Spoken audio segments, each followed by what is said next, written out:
अस्सलाम वालेकुम, सब कैसे हैं? आज हम सीखेंगे मटन कोफ्ते बनाना एयर फ्राई यूज़ करके, ठीक है?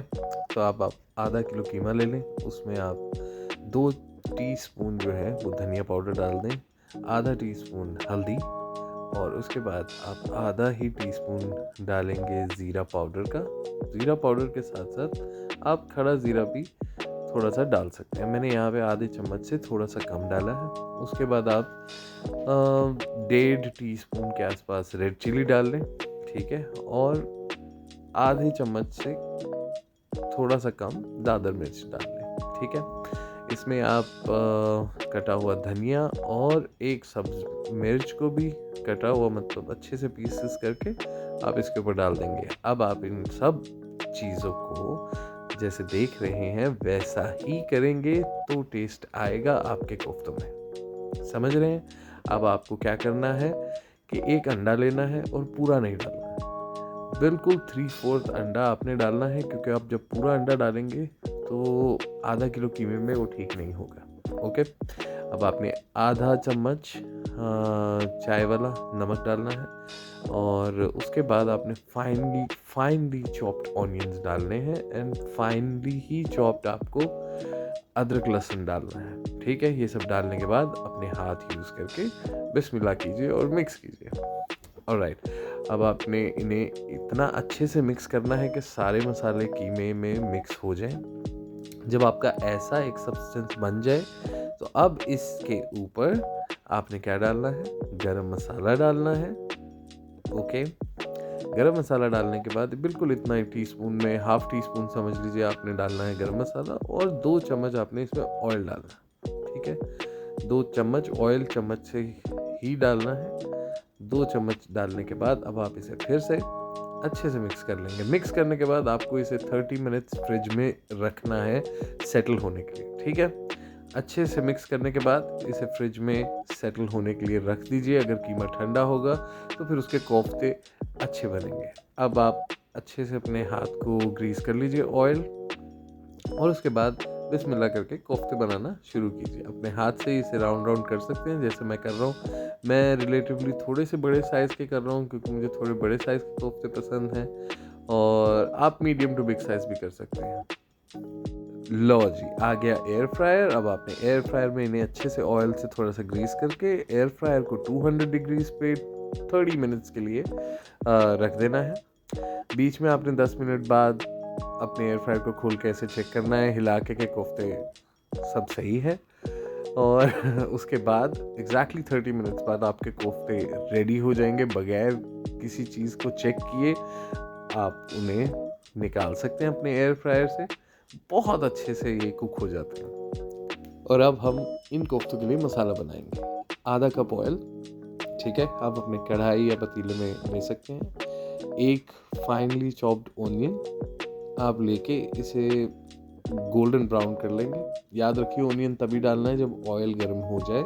उसके बाद आपने ऑनियन डालने हैं। ऑनियन जब आपके गोल्डन ब्राउन हो जाएंगे इस तरीके से तो फिर आप डालेंगे अदरक लहसुन का पेस्ट। ठीक है, अदरक लहसुन का 1.5 चम्मच आप डाल देंगे और मिक्स कर देंगे। और मिक्स करने के बाद अच्छे से अदरक लहसुन जब आपका भून जाएगा तो कोई मसाले नहीं डालने हैं, आपने कुछ नहीं करना। ठीक है, याद रखिए आपने डालने हैं 2 टमाटर, मीडियम साइज के 2 टमाटर को काट लीजिए बड़े बड़े साइजेस में और उसके बाद आप उसमें डाल सकते हैं। डालने के बाद आप इसे सिर्फ थोड़ी देर के लिए कवर करेंगे, से 5 मिनट्स के लिए आप इसे कवर करेंगे ताकि टमाटर सॉफ्ट हो जाए। ठीक है, ज़्यादा टमाटर को वो जो कहते हैं ना दबाना या फेंसना नहीं है। जब आपके टमाटर आप देखें इस तरीके से सॉफ्ट हो गए, आपने ये सारे मसाले को एक कंटेनर में निकाल लेना है और ग्राइंडर में इसे ग्राइंड कर लेना है। जो जूसर ग्राइंडर होता है ना उसमें आपने इसको ग्राइंड कर लेना है। ग्राइंड करने के बाद मसाला कुछ ऐसे दिखेगा। ठीक है, उसे वापस से हांडी में आप ले आएंगे। फ्लेम को आप मीडियम टू हाई ही रखेंगे और अब हमने इस मसाले को पकाना है जब तक इसका ऑयल ऊपर नहीं आ जाता है। ठीक है, ओके, और ये थोड़ा सा टोमेटो पेस्ट जो ग्राइंडर में रह गया था उसमें पानी डाल के हमने डाल लिया है। अब इस मसाले को हमने पकाना है 5 मिनट के लिए। आप इसे कवर करेंगे और फिर इसमें आपने मसाले डालने हैं। सिर्फ 5 मिनट के लिए आपने कवर करना है। अब इसमें आप कौन से मसाले डालेंगे? धनिया पाउडर डालेंगे आप इसमें 1.5 चम्मच टी स्पून। ठीक है, उसके बाद आधा चम्मच ज़ीरा और आधा चम्मच ही रेड चिली डालेंगे, ठीक है। उसके बाद आधा चम्मच आपने गरम मसाले का ज़रूर डालना है। ये सब डाल के मिक्स करके इसे कवर कर दीजिए फॉर गुड 10 मिनट्स के लिए। आप इसे कवर कर दीजिए। 10 मिनट्स बाद आप देखेंगे कि इसका ऑयल ऑलरेडी ऊपर आ चुका है, आपका मसाला बन चुका है। अब आपने इसमें एक छोटा कप दही का डाल देना है, ठीक है। दही को अच्छी तरीके से फेंट के पानी से, उसके बाद ही आपने मसाले में डालना है। अब आपका मसाला ऑलमोस्ट रेडी है। आपने दही भी डाल ली, अब दही पका रही है हमने अच्छे से मसाले के साथ मिक्स करने के लिए, तो हम इसे 10 मिनट के लिए कवर कर देते हैं मीडियम टू लो आंच पे, ठीक है।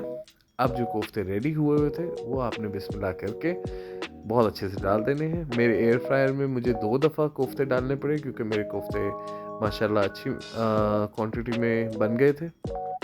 अब वही बने हुए कोफ्ते आप डाल देंगे इसी मसाले में। सिनेमन पाउडर अगर आप चाहें तो आप डाल सकते हैं, ज़रूरी बिल्कुल भी नहीं है। मैं इसलिए डालता हूँ क्योंकि मुझे घर वाली स्मेल आ जाती है थोड़ी सी, और एक अच्छा सा टेस्ट आ जाता है। तो अगर आप चाहते हैं तो आप ट्राई कर सकते हैं, वरना इस पॉइंट पे सिनेमन ज़रूरी नहीं है। 2 ग्रीन चिलीज़ को कट लगा के आप इस वक्त डाल देंगे और इसे खामोशी से कवर कर देंगे, ठीक है। 10 मिनट बाद ही आप इसका कवर उठाएंगे।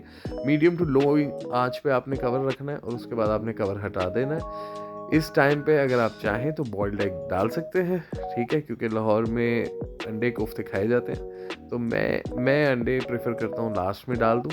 डाल के सिर्फ 5 मिनट भी नहीं 2 मिनट कवर करता हूँ मैं। और आप धनिए की गार्निशिंग कर सकते हैं।